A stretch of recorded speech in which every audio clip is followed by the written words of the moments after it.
마침내 제인이 캐롤라인에게 편지를 보냈다. 그리고 얼마 후에 답장이 왔다. 편지에는 그들 모두 겨울 동안 런던에서 지낼 예정이라고, 네더필더를 떠나기 전에 친구들에게 작별 인사를 하지 못해서 오빠가 몹시 섭섭해한다고 적혀 있었다. 또한 오빠와 다시양의 관계가 더욱 가까워져서 지난번에 털어놓았던 바람이 곧 이루어질 것 같다는 내용도 있었다. 그렇다면 이제 희망은 완전히 사라진 것이다. 엘리자베스는 누이들 말이라면 무조건 따르는 우유부단한 빅리와 그런 빅리에게 영향력을 행사했을 다시에게 화가 났다. 그날 이후 제인과 엘리자베스는 빅리의 이름을 가능한 한 입에 올리지 않았다. 하지만 베닛 부인은 달랐다.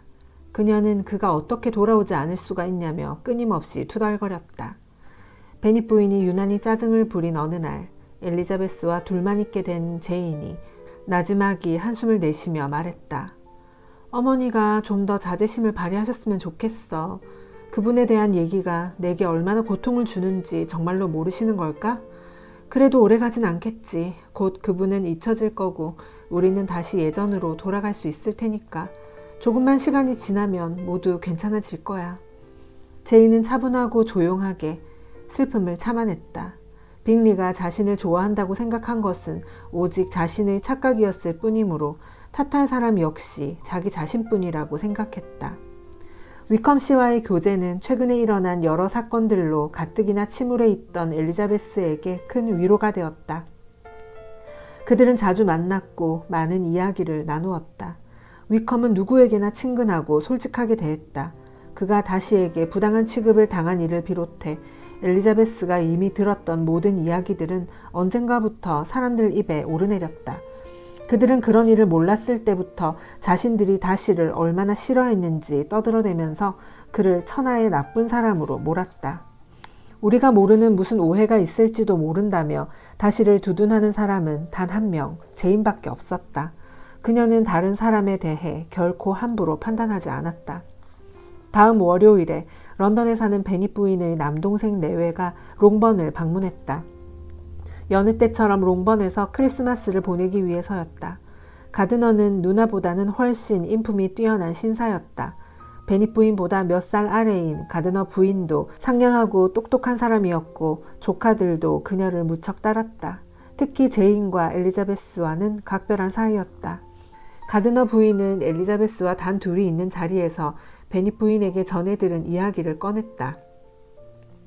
불쌍한 제인 참 안 됐구나. 그의 성격으로 보아 한동안 힘들겠지. 제인이 우리와 함께 런던에 가도록 설득해 주겠니? 잠시 이곳을 떠나 있으면 적으나마 그 애한테 도움이 될 텐데. 엘리자베스는 외숙모의 제안을 듣고 매우 기뻐했다. 제인은 외숙모의 초청을 흔쾌히 받아들였다. 가드너 부부는 일주일 동안 롱번에 머물렀다. 그동안 필립스 집안에다 루커스 집안, 장교들까지 하루도 손님을 초대하지 않은 날은 없었다. 가족들끼리 저녁 식사를 한 적이 한 번도 없을 정도였다. 집에서 연회가 있을 때는 언제나 위컴도 다른 장교들과 함께 참석했다.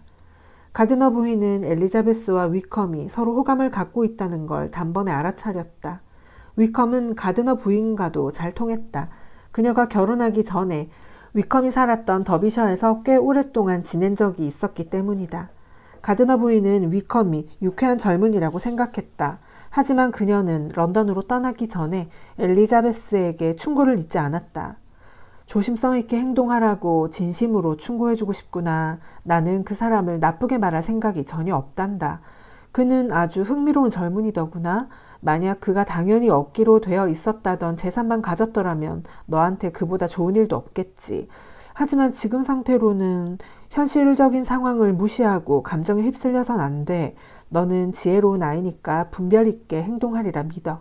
네 아버지를 실망시켜서는 안 된다. 위컴 씨를 사랑하고 있는 건 아니에요. 하지만 지금까지 만난 남자들 중에서 위컴 씨만큼 마음에 드는 사람은 없었어요. 조건 때문에 제 감정을 억누르는 것이 과연 옳은 일인지는 잘 모르겠어요. 한 가지 약속드릴 수 있는 것은 절대 서두르지 않겠다는 거예요. 제 명예를 걸고 진심으로 현명하게 행동하도록 노력할게요. 가드너 부부와 제인이 떠나고 얼마 안 있어 콜린스가 찾아왔다. 샬럿은 그와 서둘러 결혼을 하고 헌스퍼드로 떠난 상태였다. 샬럿은 콜린스를 통해 엘리자베스가 헌스퍼드를 방문해 주었으면 좋겠다는 뜻을 전했다. 엘리자베스는 헌스퍼드 방문이 결코 즐거울 것 같지 않았지만 딱 잘라 거절할 수도 없었다. 1월과 2월은 그야말로 따분하기 그지없는 달이었다. 시간을 보내기 위해 메리튼에 가는 것 말고는 별로 할 일이 없었다. 샬럿과 자주 편지를 주고받았지만 옛날처럼 격이 없는 깊은 우정은 나누지 못했다. 엘리자베스는 제인이 무척이나 보고 싶었다. 그런데다 제인은 캐롤라인을 만나지도 못했을 뿐만 아니라 아예 소식 자체를 듣지 못했다고 편지를 보내왔다. 아마 롱번에서 캐롤라인에게 보낸 마지막 편지가 분실되었나 봐. 내일 외숙모는 다른 지역에 가실 예정이래. 그래서 나도 캐롤라인을 방문할 생각이야. 제인은 캐롤라인을 방문한 뒤 다시 편지를 보냈다. 그동안 기분이 별로 좋지 않았나 봐. 하지만 나를 보고 반가워하며 런던에 온 것을 미리 알리지 않았다고 화를 내더라. 그러니까 내 생각이 맞았어. 내가 마지막으로 보낸 편지를 받지 못한 거야. 물론 난 빅리 씨 안부를 물어봤지. 사람들을 만나느라 너무 바빠서 자기도 좀처럼 얼굴을 볼 수 없다지 뭐야. 캐롤라인과 허스트 부인이 곧 외출을 해야 해서 그리 오래 머물지 못했어. 엘리자베스는 편지를 읽고 깊은 한숨을 내쉬었다. 제인은 런던에 온 지 4주일이 지났는데도 빅리를 만나지 못했다. 그녀는 비로소 캐롤라인의 무관심한 태도를 눈치챘다. 캐롤라인은 제인이 왔다 간 지 보름이 지난 뒤에야 답례 방문을 하긴 했지만 오래 머물러 있진 않았다. 뿐만 아니라 그녀의 태도 역시 많이 달라져 있었다. 제인을 만나러 온 것이 하나도 즐겁지 않은 듯했다. 진작 찾아오지 않은 것에 대해 짤막하게 사과했을 뿐 다시 만나고 싶다는 말은 하지 않았다. 그리고 왠지 쌀쌀맞았다. 제인은 그녀와 더 이상 만나지 않기로 마음먹었다. 한편 엘리자베스는 외숙모에게 이제 위컴에 대해 더 이상 관심이 없다는 내용의 편지를 적어보냈다. 위컴은 얼마 전 할아버지가 사망하여 1만 파운드의 유산을 받은 메리 킹이라는 아가씨와 사귀고 있었던 것이다. 하지만 엘리자베스는 별로 상처받지 않았다. 충분한 재산만이 그의 배우자가 될 자격 조건이라고 생각하니 그와 인연이 닿지 않았다는 사실이 오히려 다행스러웠다. 결국 3월에 엘리자베스는 샬럿의 초대를 받아들였다. 처음에는 허스퍼드를 방문한다는 게 별로 내키지 않았다. 하지만 샬럿이 간절히 바라고 있고 엘리자베스 역시 오랫동안 보지 못한 친구를 만나고 싶어 결국 초대에 응하기로 한 것이다. 콜린스를 싫어하는 마음이 조금 줄어든 것도 한 가지 이유였다. 게다가 가는 길에 런던에 들러 잠깐이나마 제인을 만나 볼 수도 있을 터였다. 엘리자베스는 샬럿의 아버지인 루커스 경과 그의 둘째 딸 마리아와 함께 헌스퍼드를 방문하기로 했다. 런던까지는 40km가 채 되지 않았다. 그래서 그들은 아침 일찍 출발해 정오 전에 도착할 수 있었다. 가드너의 집 문 앞에 마차가 도착하자 거실 창가에 서서 기다리고 있던 제인이 달려나와 반갑게 맞아주었다. 언니의 얼굴을 찬찬히 살펴보던 엘리자베스는 그녀가 전처럼 건강해진 것을 확인하고 기뻐했다. 그들은 쇼핑을 하고 연극을 보는 등 즐거운 하루를 보냈다. 극장에서 엘리자베스는 외숙모 옆에 앉았다. 두 사람의 첫 번째 화제는 제인에 관한 것이었다. 엘리자베스는 언니가 명랑하게 보이려고 애쓰고 있지만 때때로 몹시 슬퍼 보인다는 외숙모의 말을 듣고 걱정이 되었다. 그런 상태가 오래 계속되지 않기만을 바랄 뿐이었다. 다음 화제는 위컴이었다. 외숙모는 엘리자베스가 그에게 차인 거라고 놀려댔다. 킹 양은 어떤 아가씨지? 우리의 위컴 씨가 돈만 보고 결혼하는 속물이라고는 생각하고 싶지 않은데. 결혼에 있어서 돈만 밝히는 것과 신중한 것 사이에는 어떤 차이가 있는 걸까요? 신중함이 끝나는 지점은 어디이고 탐욕이 시작되는 지점은 어디인가요? 지난번에는 제가 그 사람과 결혼하게 될까봐 걱정하셨잖아요. 하지만 그만한 재산을 상속받기 전에는 그녀에게 아무런 관심도 없었잖아. 그렇게 재빨리 그 아가씨에게 관심을 돌린다는 건 어쩐지 좀 천박해 보여. 연극이 시작되는 바람에 대화는 거기서 중단되었다. 런던을 떠나기 전 엘리자베스는 외숙모와 외삼촌으로부터 여름 여행을 함께 떠나자는 제안을 받았다. 엘리자베스는 고맙다는 말과 함께 흔쾌히 그 제안을 받아들였다. 다음 날 일정 역시 엘리자베스에게는 새롭고 흥미롭게 다가왔다. 무엇보다 그녀의 마음에 여유가 생겼기 때문이다. 걱정했던 언니가 그나마 좋은 상태라는 것을 눈으로 직접 확인했고 여름 여행에 대한 기대로 한껏 부풀어 올랐다. 간선 도로를 빠져나온 마차가 헌스퍼드에 이르는 좀 더 작은 도로에 들어섰다. 그리고 잠시 뒤 목사관이 그들의 눈앞에 모습을 드러냈다. 콜린스와 그의 부인 샬럿은 이미 문가에 나와 일행을 기다리고 있었다. 마차가 정문에 멈추어 서자 그들은 미소를 지으며 인사를 주고받았다. 콜린스는 더할 나위 없이 기쁜 표정으로 엘리자베스를 환영했다. 콜린스는 엘리자베스에게 집이며 가구들을 자랑스럽게 보여주었다. 엘리자베스는 문득 콜린스가 자신의 청혼을 거절함으로써 그녀가 잃어버린 것이 무엇인지 느끼게 하려는 게 아닌가 하는 생각이 들었다. 그러나 불행한 표정을 지어 그를 기쁘게 해줄 순 없었다. 오히려 그런 남편과 함께 살면서도 행복해 보이는 샬럿이 놀라울 뿐이었다. 집은 작지만 아기자기했다. 콜린스가 떠오르지 않는 동안은 집안 어디를 둘러보아도 포근한 느낌이 들었다. 샬럿이 무척 즐거워하는 것으로 미뤄보아 엘리자베스는 그녀도 가끔 콜린스의 존재를 잊고 있는 게 틀림없다고 생각했다. 콜린스는 캐서린 드 버그 부인이 아직 이곳에 머물러 있다는 말을 몇 번이나 꺼냈다. 누구도 물어보지 않았는데 말이다. 그러면서 캐서린 부인이 자기와 샬럿을 친절하게 보살펴준다고 칭찬을 늘어놓았다. 그러고 나서 엘리자베스도 캐서린 부인으로부터 특별한 호의를 받게 되기를 바란다고 덧붙였다. 저녁 시간은 주로 하트퍼드셔에 대한 이야기를 하며 보냈다. 밤이 되어 방에 혼자 남은 엘리자베스는 샬럿의 결혼 생활이 정말 행복한지에 대해 곰곰 생각해 보았다. 남편을 대하는 그녀의 침착한 태도와 그 밖의 모든 것이 훌륭하게 돌아가고 있다는 사실을 인정하지 않을 수 없었다. 이튿날 정오쯤 엘리자베스가 산책 나갈 준비를 하고 있는데 아래층에서 갑자기 시끄러운 소리가 들려왔다. 잠시 뒤 누군가 허둥지둥 올라와 큰 소리로 그녀를 불렀다. 문을 열어보니 마리아가 어서 아래층으로 내려와 보라고 소리를 질렀다. 엘리자베스가 무슨 일인지 여러 번 물어봤지만 마리아는 더 이상 아무 말도 하지 않았다. 서둘러 식당으로 내려가 밖을 내다보니 이제 막 정원 문 앞에 다다른 마차에서 두 여자가 내리고 있었다. 겨우 이런 일로 소동을 피운 거야? 나는 돼지들이 정원 안으로 들어오기라도 한 줄 알았다고. 캐서린 부인과 그녀 딸밖에 없잖아. 엘리자베스가 큰 소리로 말했다. 그러자 마리아가 놀란 표정을 지으며 말했다. 캐서린 부인이 아니야. 나이 많은 분은 그들과 함께 살고 있는 젠키스 부인이야. 그리고 다른 사람은 캐서린 드 버그 양이고. 저 여자를 좀 봐. 저렇게 몸이 가날프고 작은 여자인 줄은 몰랐어. 그때였다. 문득 다른 생각 하나가 엘리자베스의 머릿속을 스쳐 지나갔다.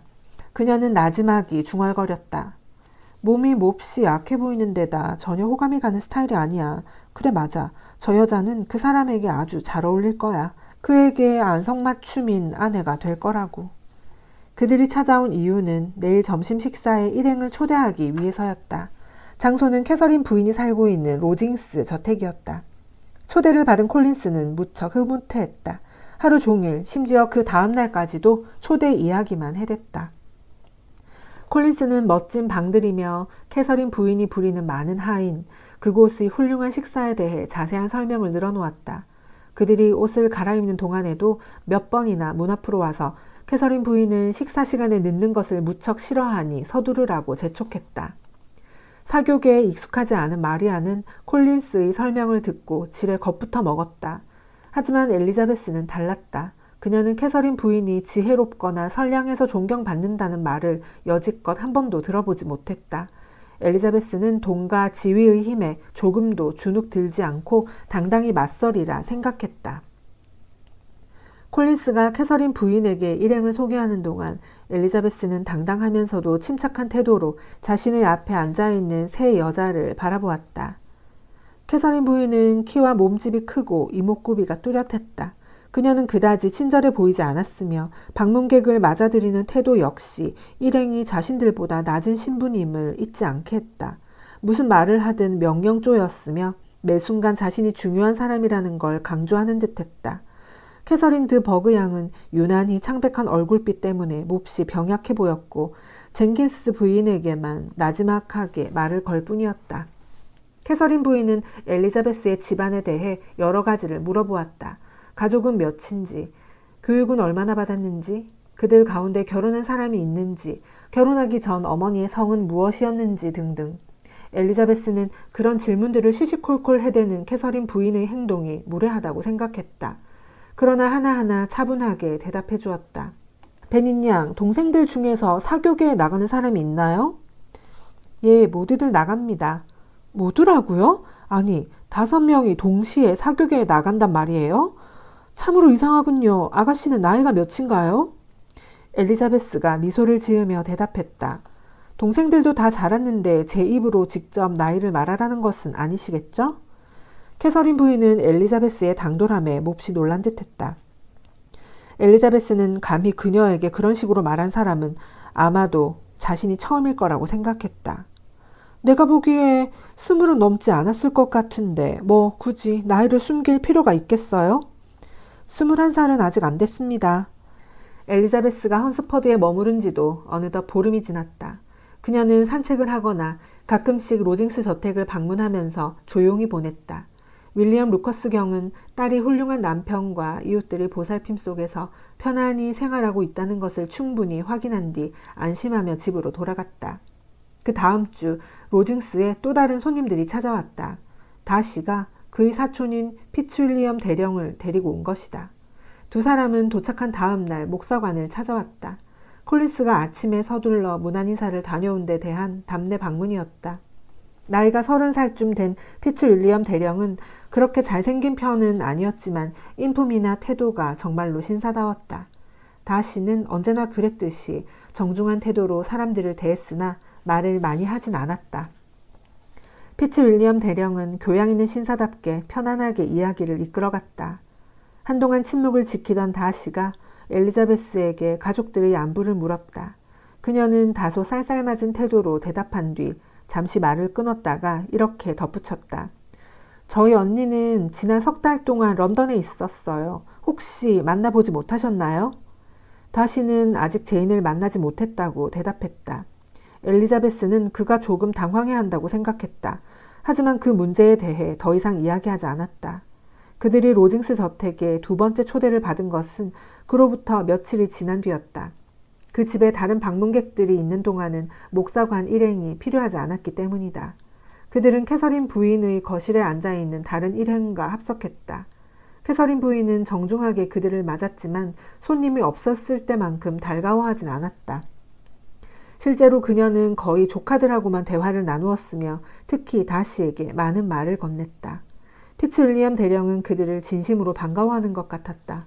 그는 로징스에서 일어나는 일은 뭐든지 흥미로워했고 더구나 콜린스 부인의 아름다운 친구에게 마음을 빼앗기고 있었다. 그는 줄곧 엘리자베스 옆에 앉아 상냥한 태도로 이야기를 나누었다. 그들의 대화가 어찌나 생기 있었던지 캐서린 부인까지 관심을 가질 정도였다.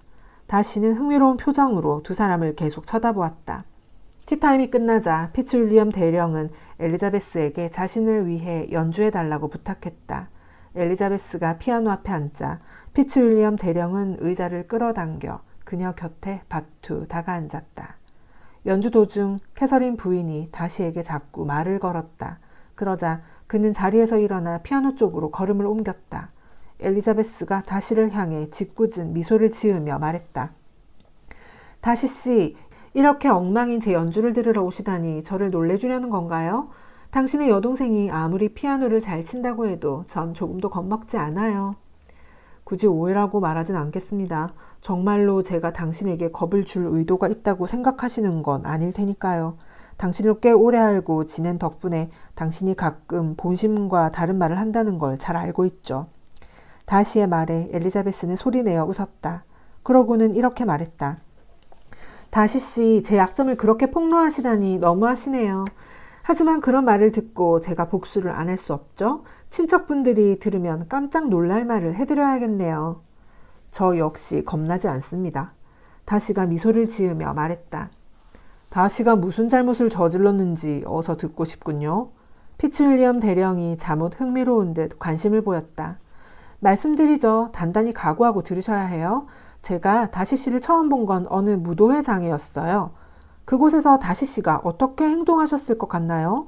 남자들이 몇 명 없는데도 춤을 4번밖에 추지 않은 거예요. 젊은 아가씨 여러 명이 파트너가 없어 자리에 그냥 앉아 있는데도 말이죠. 그때 저는 제 일행 말고는 그곳에 있는 여자분들을 잘 알지 못했습니다. 그건 맞아요. 그리고 무도회장에서는 절대로 소개를 받을 수 없었을 테고요. 엘리자베스가 비꼬듯이 말했다. 그럴 수도 있겠죠. 어쩌면 제가 먼저 소개를 해달라고 청했어야 옳았는지도 모릅니다. 하지만 저는 낯선 사람들과 쉽게 사귀지 못하거든요. 다시가 말했다. 그 이유가 뭔지 대령님의 사촌에게 여쭤봐도 될까요? 엘리자베스가 피츠윌리엄 대령에게 물었다. 그 질문이라면 제가 답해줄 수 있어요. 다시는 귀찮은 일은 좀처럼 하지 않으려고 하죠. 피츠윌리엄 대령의 말이 끝나기가 무섭게 다시가 덧붙였다. 다른 사람들은 쉽게 하는 일도 저는 못하는 게 있습니다. 저는 처음 만난 사람들과 대화를 나누거나 그 자리의 분위기를 맞추는 능력이 없어요. 또 그들에게 관심이 있는 척 꾸미지도 못하죠. 다른 사람들은 쉽게들 그렇게 하지만 저는 피아노를 능숙하게 치는 편은 못 됩니다. 다른 여성들은 잘 치던데 말이에요. 하지만 그건 제가 열심히 노력하지 않은 탓이라고 생각해요. 제가 다른 아가씨들처럼 훌륭한 연주를 할 능력을 타고나지 못했다고는 생각하지 않아요. 적절한 비유로군요. 하지만 누구도 당신의 연주가 부족하다고는 생각하지 않을 겁니다. 다시가 얼굴 가득 여유로운 미소를 지으며 말했다. 그때 캐서린 부인이 무슨 이야기를 하고 있냐며 큰 소리로 묻는 바람에 대화가 중단되었다. 엘리자베스는 아무 일도 없었다는 듯 다시 피아노를 치기 시작했다. 캐서린 부인이 좀 더 가까이 다가와 그녀의 연주에 잠시 귀를 기울인 뒤 다시에게 말했다. 엘리자베스 양은 손가락 놀림이 좋은 편이군. 우리 딸아이의 솜씨엔 따라오지 못하지만 몸만 건강했더라면 애는 정말로 훌륭한 연주자가 되었을 거야. 엘리자베스는 캐서린 부인이 드버그 양을 칭찬하는 말에 다시가 어떤 반응을 보이는지 확인하고 싶어 슬쩍 그의 얼굴을 쳐다보았다. 하지만 여느 때와 마찬가지로 그가 그녀를 사랑하는 듯한 기색은 찾아볼 수 없었다. 그들을 데리고 갈 마차가 준비될 때까지 캐서린 부인은 쉬지 않고 엘리자베스의 연주에 대해 이러쿵 저러쿵 떠들어댔다. 이튿날 샬럿과 마리아가 마을에 일을 보러 간 사이 엘리자베스는 책상에 앉아 제인에게 편지를 썼다. 그때 초인종이 울렸다. 엘리자베스가 문을 열자 놀랍게도 다시가 그것도 혼자서 들어오는 것이 아닌가. 다시 역시 엘리자베스를 보고 적잖이 놀란 눈치였다. 그는 다른 사람들도 집에 있을 거라고 생각했다면서 갑자기 찾아온 자신의 무례함을 사과했다. 두 사람은 자리에 앉았다. 엘리자베스는 어색한 분위기를 없애기 위해 궁금하지도 않은 로징스 저택 사람들의 안부를 물었다. 하지만 다시는 짧게 대답하고는 더 이상 아무 말도 하지 않았다. 또다시 뭔가 얘기거리를 찾던 엘리자베스는 갑자기 네더필드를 떠난 이유를 물으면 그가 뭐라고 대답할지 궁금해졌다. 다시 씨, 지난 11월에 왜 그렇게 갑자기 모두들 네더필드를 떠나셨나요? 런던을 떠나올 때 빅리 씨와 그의 누이들은 잘 지내고 계시던가요? 네, 아주 잘 지내고 있습니다. 잠시 침묵이 흘렀다. 그녀가 재빨리 덧붙였다. 제가 알기로 빅리 씨는 네더필드로 다시 돌아갈 의향이 없으시다죠? 직접 그런 말을 들은 것은 아니지만 그곳에서 지낼 시간이 거의 없을 겁니다. 네더필드에 머무를 생각이 없으시다면 그 집을 완전히 내놓는 게 이웃들에게 좋을 거예요. 그래야 다른 가족이 그 집에 들어가 살 수 있으니까요. 빅리가 지금 당장 그 집을 포기한다 해도 저는 놀라지 않을 겁니다. 또한 자기가 좋아하는 다른 집을 찾는다고 해도요. 이번에는 엘리자베스가 아무 대꾸도 하지 않았다. 더 이상 빅리의 이야기를 하는 것이 겁이 났기 때문이다. 할 말이 동이 난 그녀는 새로운 화제를 찾는 일을 다시에게 맡기기로 마음먹었다. 엘리자베스의 마음을 알아차린 듯 이번에는 그가 먼저 이야기를 꺼냈다. 콜린스 씨는 참 복이 많은 사람이에요. 부인을 잘 얻은 것 같더군요. 콜린스 부인도 친정이나 친구들이 가까이 있는 곳으로 시집 온 게 좋을 테고요.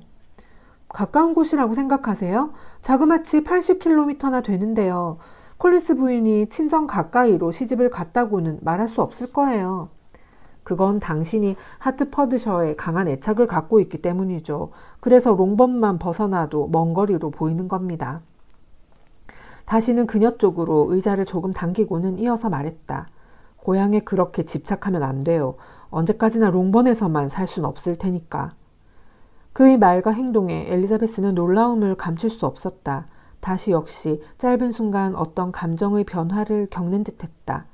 다시는 의자를 뒤로 옮기더니 테이블에서 신문을 집어들고는 좀 더 냉정한 목소리로 말했다. 켄트가 마음에 드나요? 두 사람은 이 지방에 대해 짧게 이야기를 나누었다. 그나마 그 대화도 마을에 나갔던 샬럿과 마리아가 돌아오는 바람에 금방 끝나고 말았다.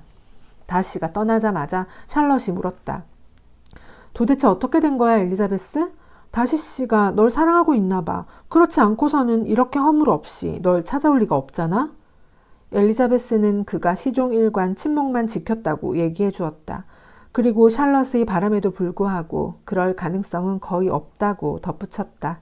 여러 가지 추측 끝에 두 사람은 다시가 지금이 1년 중 가장 재미없는 때라 특별히 할 일이 없어서 찾아왔을 것이라고 결론을 내렸다.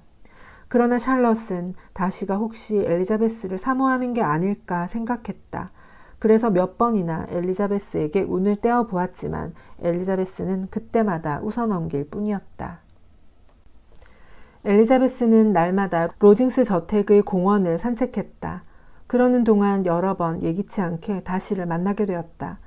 목사관에 사는 사람들은 그 공원을 사용하도록 허용되어 있었다. 엘리자베스는 일부러 다시에게 그 길은 자신이 자주 산책하는 곳이라고 알려주었다. 그와 우연히 마주치는 일을 피하기 위해서였다. 그런데도 다시와 자꾸 마주치는 일이 생겼다. 엘리자베스는 뭔가 이상한 느낌이 들었다. 그가 형식적인 인사만 건네고 가버리는 것이 아니라 가던 방향을 돌려 그녀와 함께 걸었기 때문이다.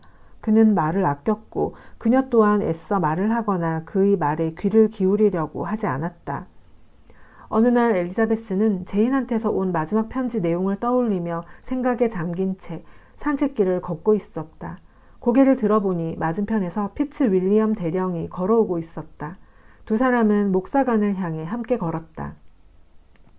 엘리자베스가 피츠 윌리엄 대령에게 물었다. 토요일에 켄트를 떠나신다면서요? 네, 다시가 또다시 연기하지 않는다면요. 그 친구는 자기 마음 내키는 대로 일정을 바꾸거든요. 다시 씨는 모든 걸 자기 뜻대로 하려는 경향이 강한 것 같더군요. 그런 면이 있긴 하지만 뭐 안 그런 사람 있나요? 다만 다시는 부자에다 장남이니까 그럴 수 있는 권한이 더 많은 것뿐이죠. 솔직히 말해 장남이 아닌 사람은 사정이 달라요. 자기를 부정하고 의존하는 생활에 더 익숙해져야 하죠.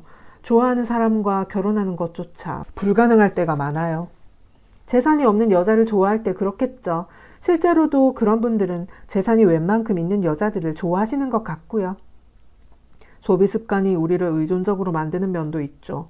그렇기 때문에 저 같은 처지에 있는 사람들이 돈 문제를 고려하지 않고 결혼을 생각하긴 어렵습니다. 엘리자베스는 다시에 관한 이야기로 화제를 바꾸었다. 다시 씨는 동생도 혼자 돌본다죠? 그렇지 않습니다. 저도 다시 양의 공동 후견인이니까 다시와 함께 그녀를 돌봐야 한답니다. 그녀가 골치를 많이 썩이나요? 그 나이의 젊은 아가씨들은 때때로 다루기가 어렵잖아요. 피츠윌리엄 대령이 엘리자베스를 아주 진지한 표정으로 바라보았다. 엘리자베스는 그의 태도를 보아 자신의 추측이 맞을 거라고 생각했다.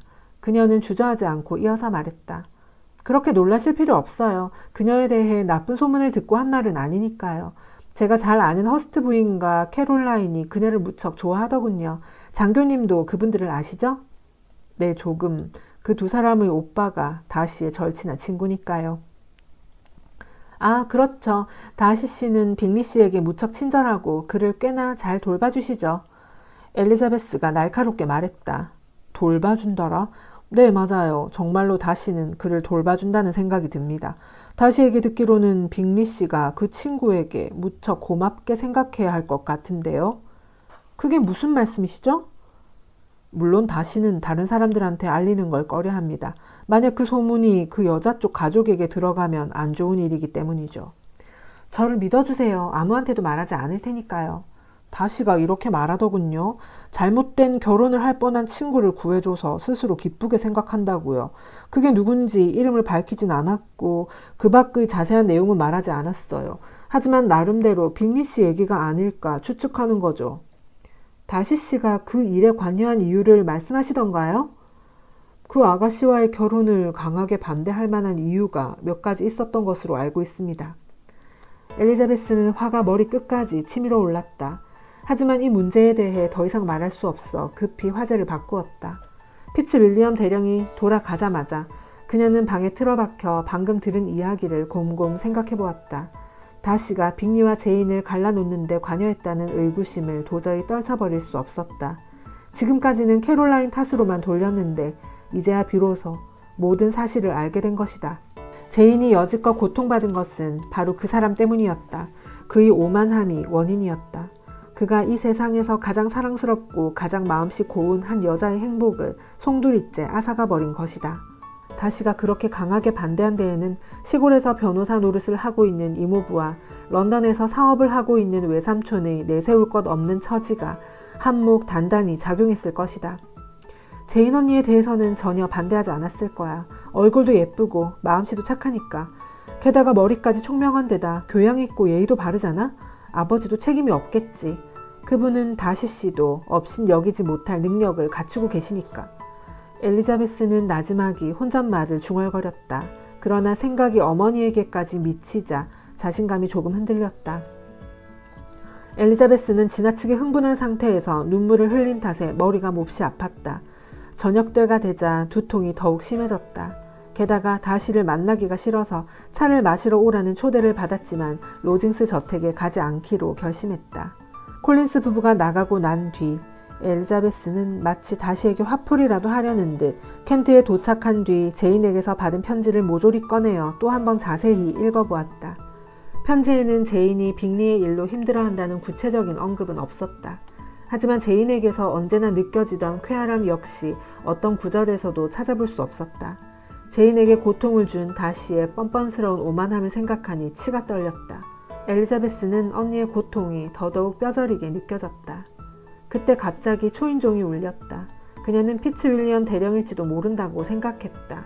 그러나 놀랍게도 방문객은 다시였다.